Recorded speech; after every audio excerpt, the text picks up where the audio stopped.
Hello, Scribe.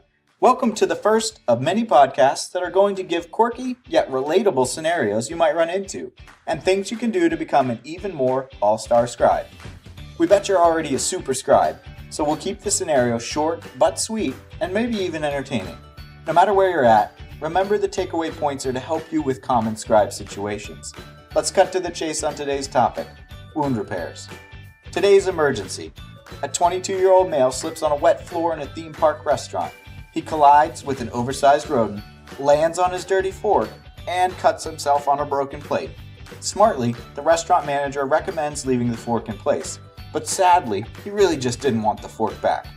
Upon evaluation in the ED, the fork was removed, revealing 4 puncture wounds that measure 2 centimeters in total to the right posterior gluteal cheek.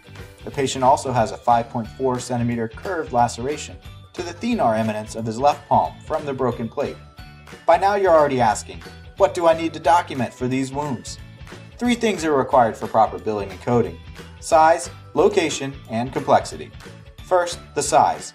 The basic repair code is for 2.5 centimeters or less, but there are sequential codes for longer lacerations.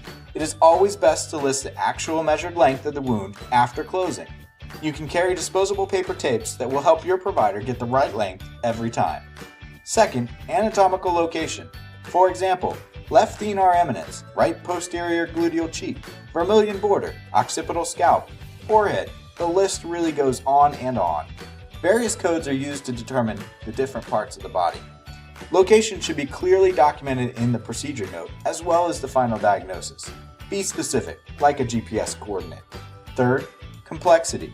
That is, simple, intermediate, or complex. Complexity is determined by several factors, like how extensive any irrigation or debridement was, if it was a layered closure, or if a drain was required. Make sure you ask for the specifics of each wound repair procedure note. It's important to document if a wound adhesive, like Steri-Strips or Dermabond, is used to repair a wound. Only sutures or staples can be billed as a laceration repair. If you document everything performed, the coders will determine the proper procedure code for you. Hey, on the plus side, this guy got a free souvenir fork and some ED memories to last a lifetime. Although a visit to the gift store might have been a bit cheaper, quicker, and less painful. Little details like what we covered today make a huge difference to our providers and healthcare in general. Make sure to catch the next podcast for another emergency.